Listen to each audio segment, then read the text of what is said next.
Salut et bienvenue sur cette nouvelle vidéo nouveauté questions-réponses sur EA50, le bot de trading sur broker régulé, mais bientôt plus VantageFX. Ici c'est Forden et je vous retrouve après un petit moment d'absence car nous étions dans l'expectative sur les dernières informations sur EA50. Pour ceux qui n'ont pas suivi ou qui ne sont pas sur nos canaux, que ce soit Telegram ou Facebook, dont je vous remets les liens dans la description juste en dessous, je vous redonne vite le point. Il y a quelques temps, à peu près aux alentours du 20-21 juillet, VantageFX a décidé de bloquer l'accès à tous les Européens au PAM de EA50. Et par conséquent, il bloquait notre création de PAM, tout simplement pour une histoire de problèmes de juridiction entre le trader qui se trouvait dans un pays asiatique et nous qui étions en Europe. Du coup, j'ai des bonnes nouvelles pour vous aujourd'hui en ce lundi 16 août et je commence tout de suite par là, les deux bonnes nouvelles. La première, c'est que nous n'aurons pas à repayer de licence pour le changement de broker, ça c'est vraiment une super bonne nouvelle. Et la deuxième, c'est qu'on aura les informations sur le nouveau broker dès la semaine prochaine. Donc restez aux aguets, je vous ferai une vidéo pour vous montrer exactement comment retirer vos sous, comment ouvrir votre compte sur le nouveau broker et comment vous y connecter et déposer vos fonds. En attendant, pour refaire le point sur cette histoire de licence, car j'ai reçu énormément de messages, que ce soit sur Telegram, sur Facebook, avec toujours un petit peu les mêmes questions. Et du coup, je vais y répondre aujourd'hui. Donc déjà, pour l'histoire de licence, comme je disais, vendredi dernier, je crois que c'était le 13, vendredi 13, tout à fait, il y a eu un zoom entre la direction et un groupe d'Indonésiens où il a été annoncé qu'en fait, toute personne dorénavant qui retirait tous ses fonds depuis le PAM ou qui ne laissait pas au moins son déposit minimum par rapport à sa licence, comme on le voit sur cette page. Donc en fonction de la licence, il fallait avoir un dépôt minimum. Sur les licences à 50 et à 100, vous voyez, il fallait mettre un minimum de dépôt de 100. Sur les licences à 250, un dépôt de 250. Sur la licence à 500, un dépôt de 500. Et sur la licence à 1000, un dépôt de 1000.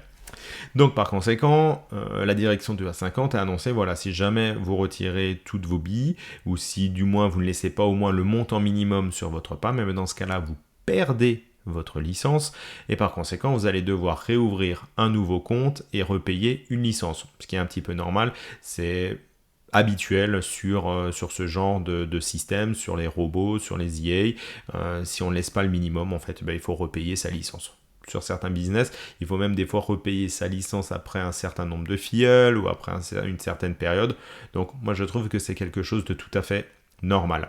Mais par conséquent, je me suis dit pour nous, Européens, qui sommes obligés en fait de devoir faire ce retrait, c'est pas normal. Du coup, ce matin, j'ai contacté la direction de A50 en leur exposant la situation, en leur disant voilà, nous on est obligé de tout retirer pour changer de broker, est-ce que vous pourriez pas faire une exception pour nous? Et donc je viens d'avoir la réponse, et donc la direction confirme que nous n'aurons pas à repayer, nous les Européens déjà inscrits à l'heure actuelle, nous n'aurons pas à repayer de licence pour le changement de broker. Et comme dit la deuxième bonne nouvelle, Monsieur Yayan, le trader de A50, nous donnera le nom et les informations sur le broker la semaine prochaine. Voilà. Donc, je vais répondre également aux autres questions.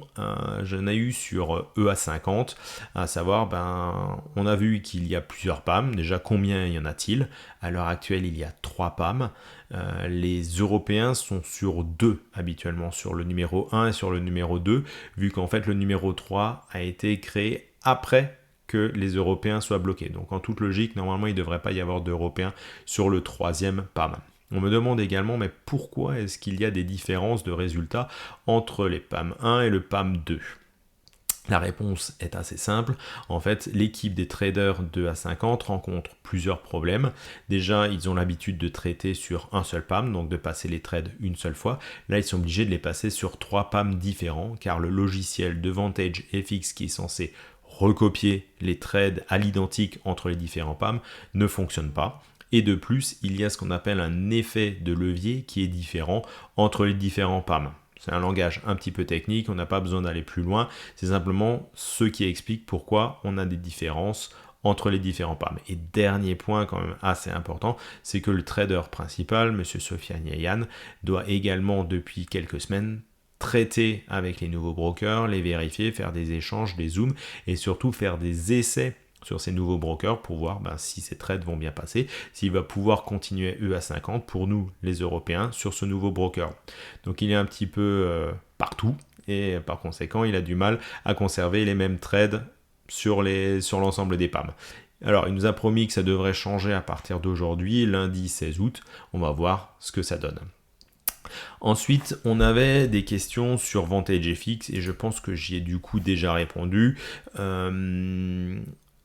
Le 31, qu'est-ce qui se passe? Est-ce qu'on va être exclu? Est-ce qu'on va devoir sortir manuellement? Parce qu'il a été dit que M. Yayan avait réussi à nous avoir une date jusqu'au 31 août pour qu'on puisse rester sur le PAM VantageFX. Or, comme on va voir le nouveau broker, c'est pas trop grave, on va pouvoir sortir nos sous de VantageFX et les mettre sur le nouveau broker.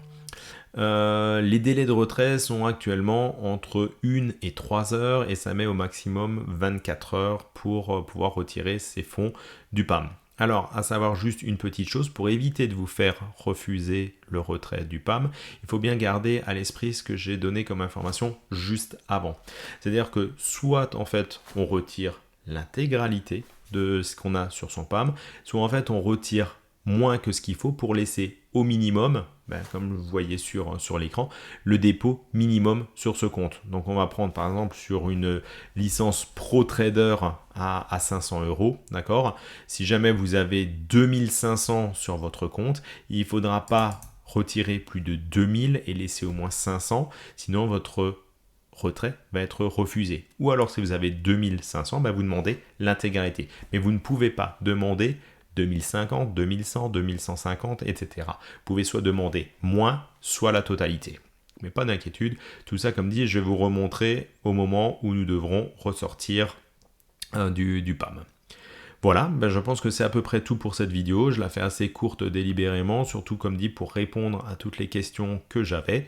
Et puis si vous avez d'autres questions, n'hésitez pas, soit par message, soit sur Telegram, soit sur Facebook, ou alors tout simplement en dessous dans les commentaires. Allez, je vous retrouve très vite pour la nouvelle vidéo pour montrer comment faire pour la suite. Je vous dis à bientôt et bon gain. Ciao!